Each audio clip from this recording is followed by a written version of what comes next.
video game demos, the appendix of gaming, and one of the few throwbacks from yesteryear we still have with us today. However, over the intervening decades, the sole purpose of a demo has always been to give the player a small slice of the game, enough into enticing them into buying the full product. However, even a simpler concept as this was too complex for some publishers, who managed to arse up such a basic notion and gave them the full game, totally for free. So this episode, we take a look at these inductive integrations, these plenary productions, and these integral inductions. As I say, but hello you, I'm Guru Larry, and I welcome you to Fact Hunt. 5 video game demos that accidentally contained the full game.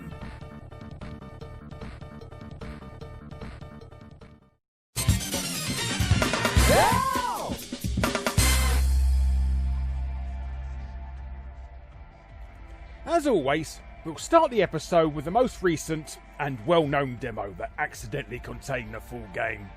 Sega's Yakuza 6 for the PS4. The closest you'll ever get to joining the mafia in video gaming without having to buy a Gizmondo.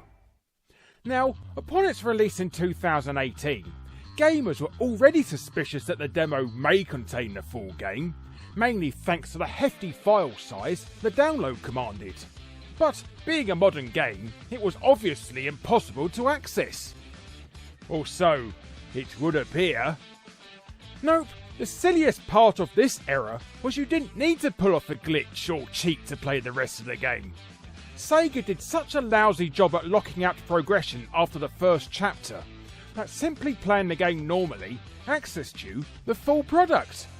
It was literally the full game, hands down.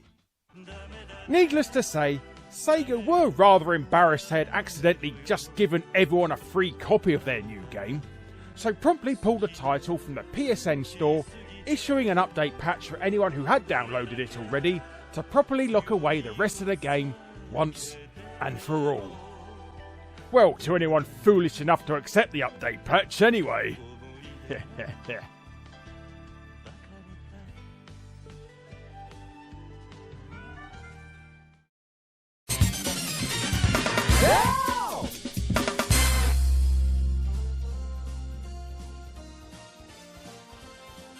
Okay, I may have mentioned this one in a previous episode, but this entry is notable for being one of, if not the first ever console demo. So, teething problems aside, it comes to no surprise that they managed to completely arse it up. Enter Kyo Flying Squadron, JVC's wacky cute-em-up, starring a 19th century alien dragon-riding key-stealing bunny girl trying to save the world from a 3,000-year-old raccoon with a PhD. So, with such a bizarre premise like that, you're obviously going to need a way to convince the punters into buying the thing. So, JVC dutifully slapped a demo of it onto the cover of the 3rd issue of Sega Pro CD. However, this demo lark was kinda new to the publisher.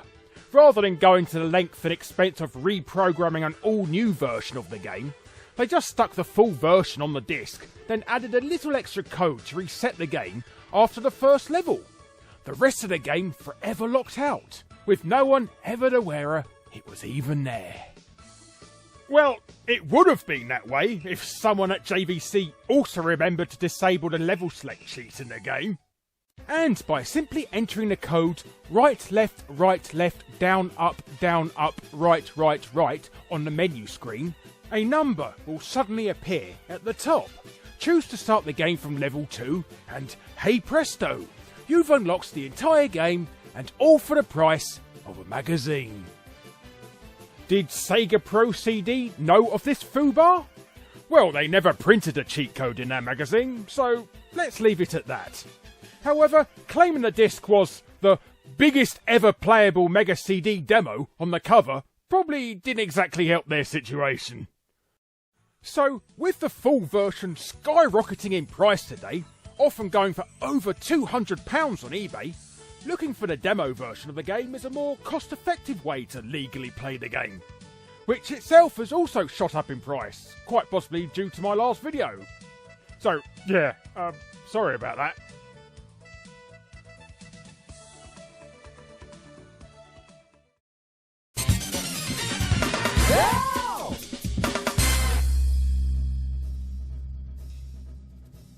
Capcom's Resident Evil with dinosaurs has never really achieved the same affection its living impaired brother has, possibly as Capcom kept reinventing the franchise into oblivion. I mean, dinosaurs in space with the third entry? The hell were you thinking, Capcom?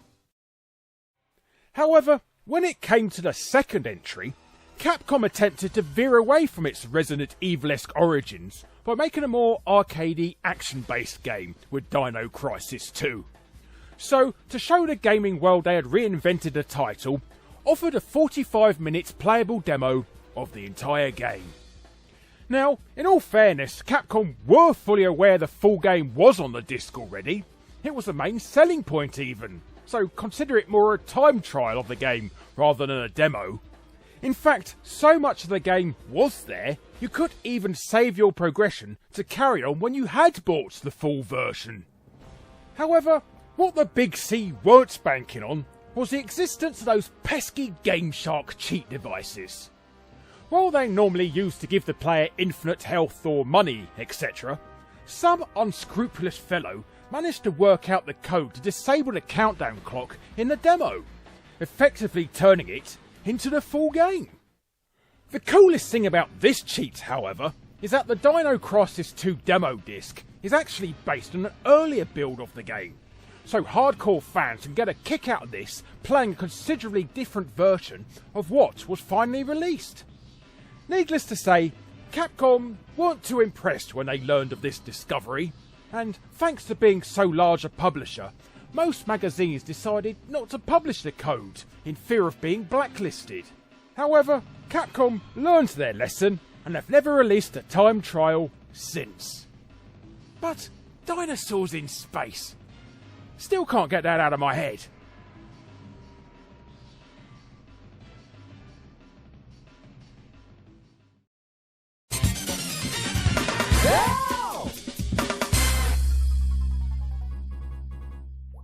While its prequel and sequel never get a look in, Robocod has been re-released more times on consoles than a copy of Skyrim glued to a homing pigeon's arse. God knows who keeps buying the blooming thing, but it's been constantly ported to successive console generations, even as recently as the Nintendo Switch. But despite Robocod's tsunami of releases, the platforming adventure of gaming's favourite Christmas-saving double-agent cyborg goldfish first appeared on the Commodore Amiga and Atari ST, and as with nearly all AAA home computer games of the time, it meant the inevitable magazine cover demo disc to lure in those punters.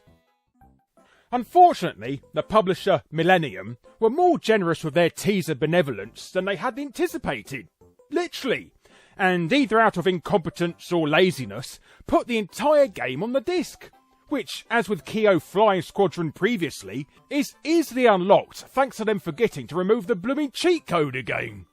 At the beginning of the game, jump onto this roof here and collect the items there in the following order: cake, hammer, earth, apple, tap, the first letters of which spell the word cheat. Then simply walk left instead of right on the very first level, and hey presto, you've unlocked the entire game and become invincible. However, the most hilarious part of this entry is Robocod's demo was built on a beta version of the game, one where they hadn't actually decided on the number of levels in the final release. So, ironically, using the cheat code on the demo gave you more levels than had you forked out the full price for a retail version. Now, the ending is missing from this unfinished version of the game.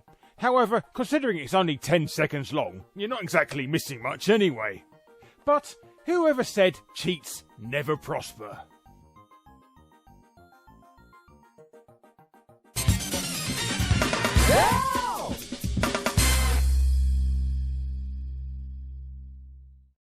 Our final entry today is not only a demo that accidentally contains the full game, but said demo is also a hidden Easter egg in a completely unrelated title. Spyro Year of the Dragon was the third outing of everyone's favourite chibi periwinkle Wyvern, who was out to rescue several stolen dragon eggs from the evil sorceress. I suppose they were running out of ideas by the threequel. But hidden within Year of the Dragon is a secret playable 4-minigame demo of the Mario Party bandwagon jumper, Crash Bash. To get to the hidden demo, all you have to do is be on Spyro's title screen and hold down L1, R2 and square all at the same time.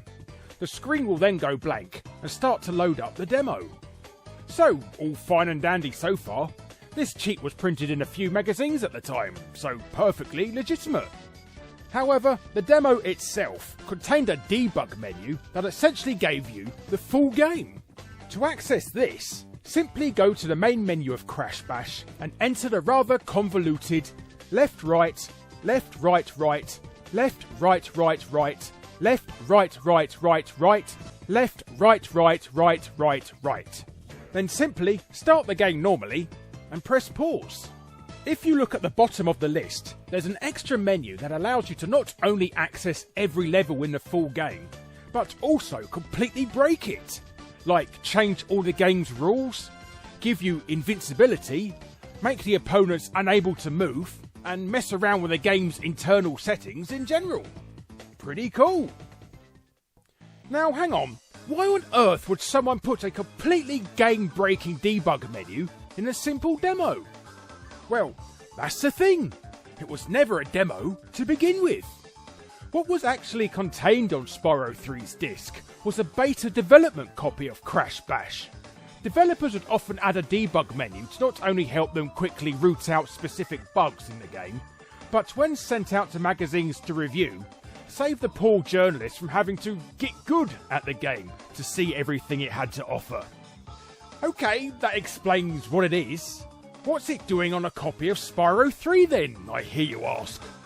Put it simply, development time.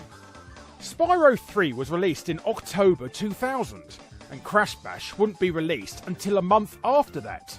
So to meet another game's deadline, some bright spark at the developer Eurocom decided to just nerf the beta version of the game and stick that on the disc instead to save time. They just forgot about the code to access the debug menu. So, thanks to some absent-minded coder wanting to cut a few corners to save time, we have one of the most awesome video game demos ever made. Thank you, you amazing, anonymous, and slightly lazy techie.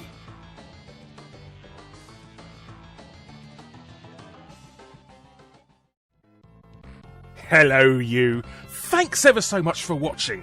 Be sure to subscribe to be first to see future Fact Hunt episodes. Click on the bell if you already are to make sure you're notified, and be sure to check out my other episodes. And if you want to be super awesome, check out my Patreon. But thanks again for watching, and I'll be seeing you next time. Ta-ra for now.